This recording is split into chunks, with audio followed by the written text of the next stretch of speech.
దివ్యాంగుల జీవితాల్లో వెలుగు నింపేందుకు ఆశాజ్యోతి ఆర్గనైజేషన్ పెట్టిన నా 5 రోజులు సుబ్బమ్మ కంటే తెలుసు పేరు లేదా టీమ్ సభ్యులందరికీ కూడా, అలాగే వేదిక మీద ఉన్నటువంటి నా తోటి దివ్యాంగ రథ సారథులు, అలాగే స్వచ్ఛంద సంస్థ ప్రతినిధులు,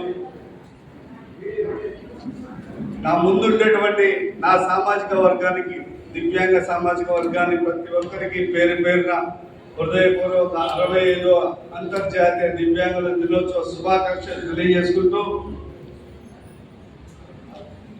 సుబ్బమ్మ నాకు తెలిసినప్పటి నుంచి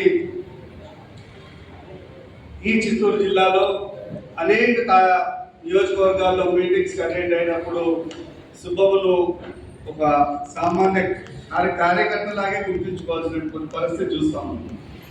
ఎస్పెషలీ ప్రతి ఒక్కరు కూడా దినదిన ప్రవర్తమానమై మరింత జటిలంగా మారతారనేది నానుడిగా ఉండేది. అది ఆ పట్టుదల, ఆ సంకల్పం, దివ్యాంగులకు ఏదో చేయాలనేటువంటి తపన ఆ సుబ్బమ్మకి పదమూడేళ్ళు మారుమూరు ప్రాంతాల్లో రావడం మొదటిగా గర్వించదగ్గ విషయం అని చెప్పి సందర్భంగా తెలియజేసుకుంటా ఉన్నాను.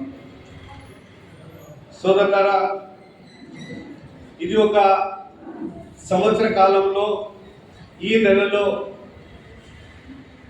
మనం పడుతున్నటువంటి బాధలు, ఇబ్బందులు, కన్నీళ్లు, హక్కులు, అవకాశాలు ప్రభుత్వం దృష్టికి తీసుకుపోయేటువంటి ఒక వేదికగా మనం ఉపయోగించుకోవాల్సినటువంటి సందర్భం. ఆ సందర్భంలో ఏ ప్రభుత్వాలు ఉన్నా కూడా దివ్యాంగులకి అనేక రకాలుగా సహాయ సహకారాలు అందించినటువంటి ఏ ప్రభుత్వానికైనా మనం కృతజ్ఞత తెలియజేయాల్సిందే, స్వాగతించాల్సిందే. అందులో ఆర్థికంగా వెనుకబడి ఈ కంప్యూటర్ యుగంలో నా దివ్యాంగుడు తలెత్తుకొని ఆత్మస్థైర్యంగా జీవించాలంటే ఆర్థిక పరిపుష్టి అవసరం. ముందుగా ఆర్థిక పరిపుష్టి ఉంటేనే ఈ సమాజంలో గౌరవం, ఈ కుటుంబంలో గౌరవం ఉండేటువంటి పరిస్థితి మనం అంతా చూస్తూ ఉన్నాం. అందుకే ప్రభుత్వం మీద ఒత్తిడి తీసుకొచ్చుకొని ఉద్యమాల రూపంలో అన్ని జిల్లాల్లో మనం 6,000 రూపాయలు పెన్షన్ సాధించుకున్నాం. ఆ క్రమంలో మనం ప్రస్తుత ప్రభుత్వానికి కృతజ్ఞతలు తెలియజేసుకుంటూ స్వాగతిస్తూ ఉన్నాం. రేపు వచ్చేటువంటి ప్రభుత్వంలో 7,000 ఇచ్చినా మనం స్వాగతిస్తాం, అభినందిస్తూ ఉన్నాం. మనం ఆశాజీవులం. అయితే పెన్షన్ ఒకటే భాగస్వామ్యం కాదు. ఈ దివ్యాంగుల జీవితాల్లో వెలుగు నింపాలంటే ఆత్మగౌరవం, హక్కులు, అవకాశాలు ఎన్నో మెండుగా ఉన్నాయి. అవి అందరి ద్రాక్ష పండులాగా ఈ రాష్ట్రంలో ఈ ప్రభుత్వాలు పథకాలు అమలు చేస్తూ ఉన్నారు. దివ్యాంగ సోదరులారా, మనం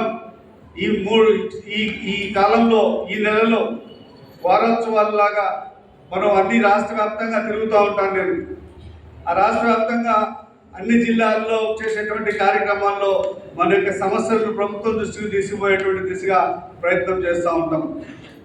తమ్ముడు కొనతం చంద్రశేఖర్ తనదైన శైలిలో ప్రభుత్వం దృష్టికి మన యొక్క హక్కులు, అవకాశాలు తీసుకుపోయేటువంటి పరిస్థితులు చూస్తాము. అలాగే సీనియర్ నాయకుడు మాధవన్న తిరుపతి ఫస్ట్ నుంచి కూడా నాతో ట్రావెల్ చేస్తూ మంచి యాక్టివిస్ట్గా ఉన్నాడు. ఎన్పిఆర్డి నుంచి ఆయన జయరామన్న సీనియర్ నాయకుడు, అలాగే మన జీవన్ పేరు తెలియదు, దయచేసి అర్థం చేసుకోండి. అంటే రాష్ట్ర వ్యాప్తంగా తిరుగుతూ ఉంటాను కాబట్టి దయచేసి అర్థం చేసుకోవాలని కోరుకుంటూ ఉన్నాను. అందరూ కూడా వాళ్ళ శైలిలో మన యొక్క హక్కులు, అవకాశాలు అమలు పరిచేటువంటి దిశగా ప్రభుత్వ అధికారుల దృష్టికి తీసుకుపోయేటువంటి ప్రయత్నాలు కొనసాగిస్తూ ఉన్నారు.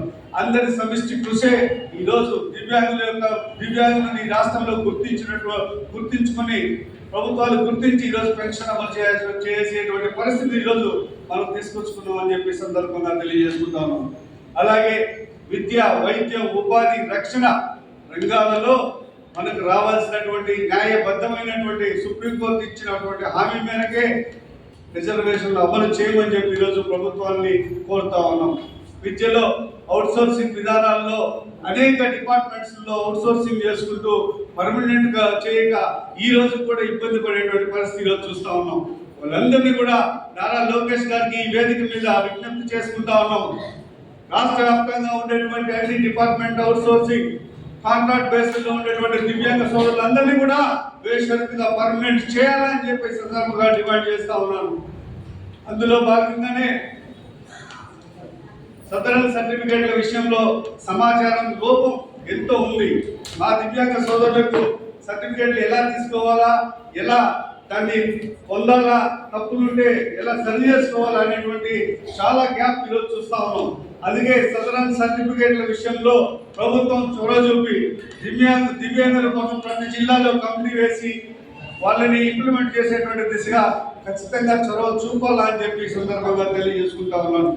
అలాగే రక్షణ విషయంలో నా దివ్యాంగ మహిళలు గ్రామీణ స్థాయిలో ఉండేటువంటి దివ్యాంగ మహిళల మీద లైంగికంగా వేధిస్తూ ఉన్నారు.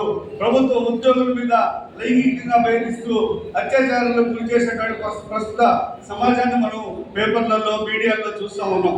దాన్ని పూర్తిగా ఖండించాలంటే 2016 వికలాంగుల హక్కుల చట్టాన్ని వెంటనే బేషరతుగా ఈ రాష్ట్ర ప్రభుత్వం అమలు చేసి నా దివ్యాంగుల జీవితాల్లో ఆత్మ గౌరవాన్ని పెంచాలని చెప్పి రాష్ట్రంలో తెలియజేసుకుంటా ఉన్నాను. అలాగే ఉపాధి రంగంలో ఈరోజు ఈ కంప్యూటర్ యుగంలో నా దివ్యాంగ సోదరులు ఈ స్పీడ్ ప్రపంచంలో పోటీ పడలేక నిరాశ నిస్పృహతో ముందుకు సాగుతున్నటువంటి తరుణంలో రాష్ట్ర వ్యాప్తంగా కొత్త పథకాన్ని తీసుకొచ్చి అన్ని జిల్లాల్లో without surety, bank surety, without employee surety లేకుండా బేషరతుగా నా దివ్యాంగుల సోదరులకు